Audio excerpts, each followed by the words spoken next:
Assalamualaikum warahmatullahi wabarakatuh. Perkenalkan, nama saya Dia Yukusumaninggolan.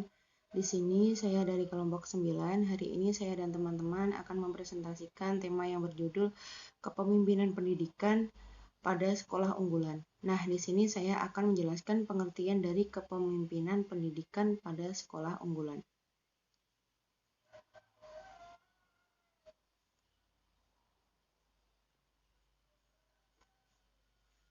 Kepemimpinan secara khusus dapat diartikan sebagai kemampuan, keterampilan, dan kepandaian ataupun kemahiran seseorang memimpin dalam kelompok yang melakukan kegiatan bersama dalam situasi kerjasama yang mapan. Nah, di sini ada beberapa pakar yang mendefinisikan pengertian dari kepemimpinan. Yang pertama ada Miftah Toha yang mengatakan bahwa kepemimpinan adalah merupakan hubungan antar seseorang dengan orang lain. Pemimpin mampu mempengaruhi orang lain agar bersedia bekerja sama dalam tugas yang berkaitan untuk mencapai tujuan yang diinginkan. Yang kedua, ada Mulyasa yang mendefinisikan kepemimpinan sebagai seni membujuk bawahan agar mau mengerjakan tugas-tugas dengan yakin dan semangat. Selanjutnya ada Wahjo Sumijo yang mendefinisikan kepemimpinan adalah suatu kekuatan penting dalam rangka pengelolaan. Oleh sebab itu, kemampuan memimpin secara efektif merupakan kunci keberhasilan suatu organisasi. Nah, dari beberapa pengertian dari kepemimpinan ini dapat disimpulkan bahwa kepemimpinan adalah proses mempengaruhi individu atau kelompok untuk melakukan sesuatu dengan sukarela sehingga tercapai tujuan yang diinginkan. Dengan kata lain, dalam proses kepemimpinan itu ditemukan ada fungsi pemimpin yang memberi pengaruh dan juga ada pengikut atau anggota yang menerima pengaruh dan ada aktivitas dan juga ada suatu situasi di mana kepemimpinan tersebut berlangsung. Kepemimpinan dalam konteks sekolah unggulan membutuhkan kepala sekolah yang memenuhi kriteria sebagai berikut. Yang pertama yaitu memiliki kemauan yang kuat untuk melakukan perubahan. Yang kedua, menyadari bahwa perubahan adalah merupakan keharusan. Yang ketiga, berpandangan bahwa sekolah adalah lembaga publik yang memiliki akuntabilitas dan transparansi. Yang keempat, memahami arah kebijakan pendidikan secara nasional. Dan yang kelima, memiliki keterampilan untuk mengatasi permasalahan-permasalahan dalam proses pembelajaran. Yang keenam, dapat melakukan interaksi yang positif dengan dunia usaha dalam upaya mencari dana untuk kepentingan sekolah dan lain sebagainya. Yang ketujuh, memiliki visi yang konkret tentang implikasi pendidikan bagi masyarakat. Dan yang terakhir, menyadari bahwa masyarakat adalah mitra dan memberikan akses ke sekolah dan yang lainnya. Demikian pengertian dari kepemimpinan pendidikan pada sekolah unggulan. Selanjutnya akan dijelaskan oleh teman saya. Assalamualaikum warahmatullahi wabarakatuh. Saya Ana Wasiatul Lailiyah. Saya akan melanjutkan pembahasan dari Mbak Diah tadi, yaitu mengenai teori-teori kepemimpinan. Ada beberapa teori yang saya jelaskan di sini. Yang pertama yaitu teori traits of leadership atau teori sifat kepemimpinan. Nah, teori sifat kepemimpinan ini adalah teori yang mengidentifikasi karakteristik seorang pemimpin dari karakteristik fisiknya, pribadinya, dan kompetensinya. Contohnya dari faktor personalitinya, dari mulai kepercayaan dirinya, kedewasaan emosionalnya, dan lain-lain. Ataupun dari faktor motivasinya, contohnya sosial humannya ataupun prestasi dalam dirinya. Yang kedua yaitu teori kontingensi model. Teori kontingensi model itu menganggap bahwa kepemimpinan adalah suatu proses di mana kemampuan seorang pemimpin itu dilihat dari situasi dan kondisi pada saat kepemimpinannya. Dengan kata lain, pemimpin pemimpin itu, seseorang yang menjadi pemimpin itu bukan karena sifat kepribadiannya, namun karena berbagai faktor situasi dan adanya interaksi antara pemimpin dan situasinya. Jadi berbeda terbalik dengan teori traits model of leadership. Dan yang ketiga yaitu teori model of situational leadership. Nah, gaya kepemimpinan ini adalah menitik beratkan pada relevansi tugasnya, dan hampir semua pemimpin yang sukses selalu mengadaptasi gaya kepemimpinan yang tepat. Jadi tidak ada gaya kepemimpinan yang terbaik, namun tergantung pada relevansi tugasnya. Dan yang keempat yaitu teori model of effective leader. Nah, teori ini adalah sering dikaitkan dengan teori evaluasi atau teori meningkatkan mutu di sekolah, karena semakin kita itu melihat pada proses perbaikannya, maka semakin efektif pula teori ini. Jadi bergantung pada evaluasi dan peningkatan mutu di sekolahnya. Dan yang terakhir, yang kelima, yaitu kepemimpinan teori model of transformational leadership, yaitu kepemimpinan yang gaya kepemimpinannya itu berupaya mentransformasikan nilai yang dianut oleh bawahannya, yang dalam hal ini adalah guru dan tenaga kependidikan, untuk mendukung visi dan tujuan sekolahnya. Jadi, melalui transformasi nilai-nilai tersebut, diharapkan hubungan baik antar anggota organisasi itu dapat dibangun sehingga muncul saling percaya di antara anggota-anggota tersebut. Poin yang gaya dan tipe kepemimpinan efektif pada sekolah unggulan. Nah, ada beberapa gaya dan tipe kepemimpinan, namun saya hanya memilih beberapa yang saya anggap itu adalah yang efektif untuk sekolah unggulan.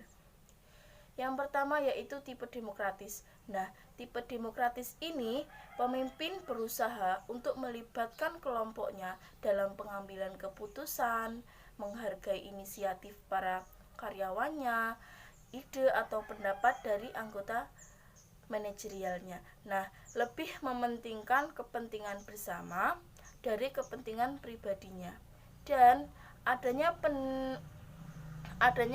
pendelegasian wewenang itu dan tanggung jawab, dan biasanya pengambilan keputusan itu dilakukan dengan cara musyawarah. Dan yang kedua yaitu tipe laissez-faire. Tipe laissez-faire itu pemimpin gaya ini menyerahkan sepenuhnya pada bawahannya untuk menyelesaikan pekerjaan yang menjadi tanggung jawab dari pemimpin itu. Nah, yaitu hanya menerima laporan hasilnya dan tidak terlalu ikut campur dalam semua pekerjaan itu. Nah, itu ada beberapa tipe yang menurut saya efektif dalam penggunaan sekolah unggulan.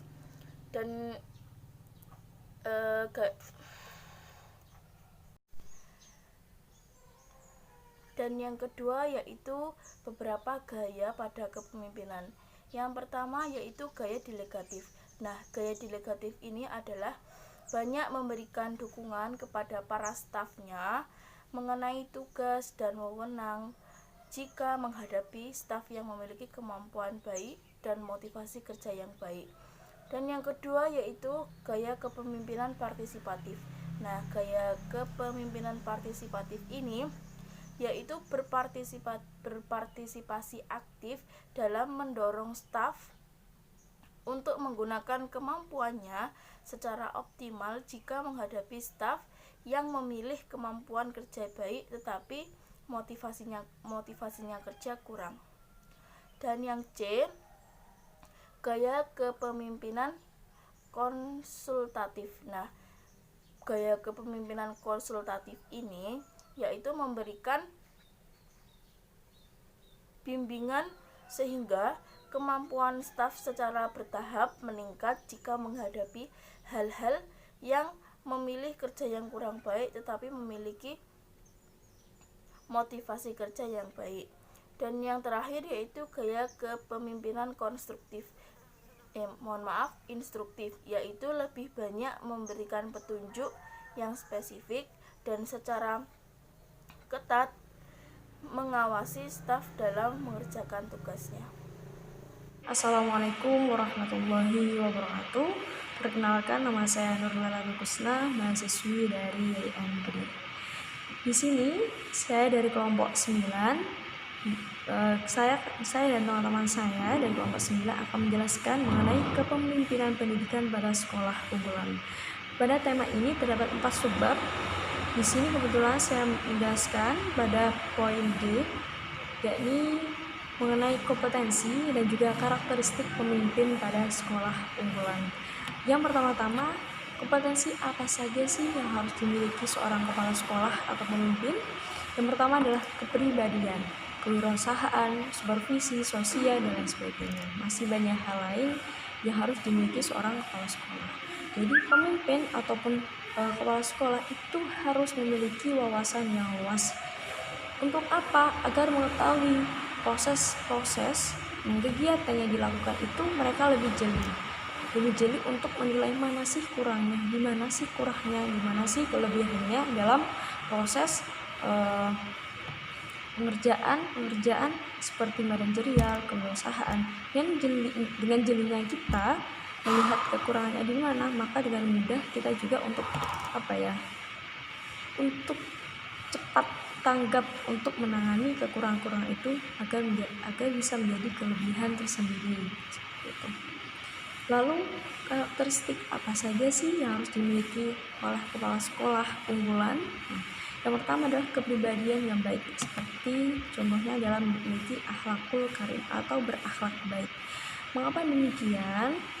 Karena mengembangkan budaya dan akhlak di lingkungan sekolah itu sangat diperlukan, karena kita bukan hanya bergaul dengan guru-guru, tapi juga bergaul kepada peserta didik atau para siswa seperti itu. Ketika kita mampu mencerminkan nilai-nilai yang baik, insya Allah mereka juga akan terpengaruh oleh nilai-nilai baik tersebut, karena kita juga sering atau lebih sering juga ada di sekolah seperti itu, karena guru itu adalah digugu dan juga ditiru. Jadi sangat perlu mencontohkan dan juga mencerminkan akhlakul karimah dan juga ucapan-ucapan yang baik. Gitu. Lalu yang kedua adalah memiliki integritas kepribadian sebagai pemimpin. Jadi ada rasa tanggung jawab sepenuhnya untuk menjalankan semua tugas-tugas yang telah bukan dibebankan tetapi dijadikan tanggung jawab oleh kepala sekolah. Lalu memiliki keinginan yang kuat dalam pengembangan diri sebagai kepala sekolah atau madrasah. Jadi kalau bisa setiap harinya itu ada ilmu yang masuk dalam diri kita, bukan hanya seorang pemimpin tapi juga bisa untuk semuanya, para masyarakat, lembaga dari sekolah tersebut. Lalu bersikap terbuka dalam melaksanakan tugas pokok dan fungsi. Jadi perlu adanya komunikasi kerjasama yang baik antara guru dan juga kepala sekolah. Jadi harus ada jika ada kurangnya ataupun sesuatu hal lain berbeda, seorang kepala sekolah juga harus mampu bertoleransi. Jadi harus mampu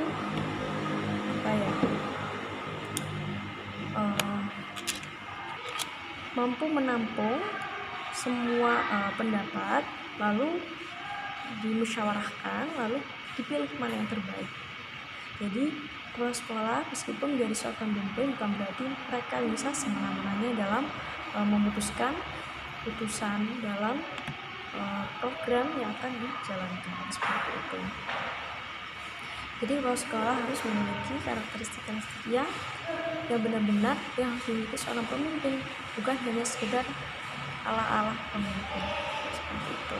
Mungkin jika ada kurangnya atau lebihnya saya mohon maaf.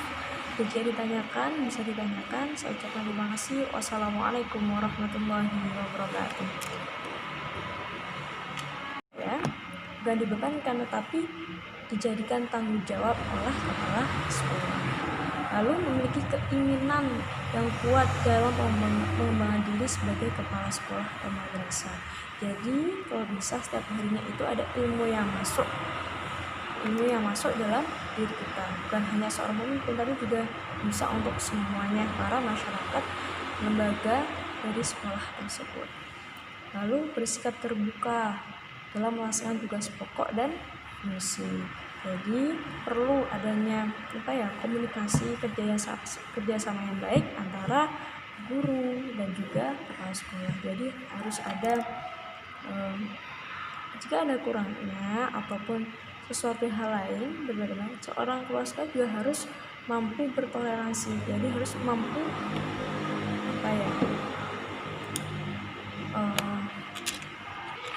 mampu menampung semua pendapat, lalu dimusyawarahkan, lalu dipilih mana yang terbaik. Jadi kepala sekolah meskipun menjadi seorang pemimpin bukan berarti mereka bisa semena-menanya dalam memutuskan putusan dalam program yang akan dijalankan, seperti itu.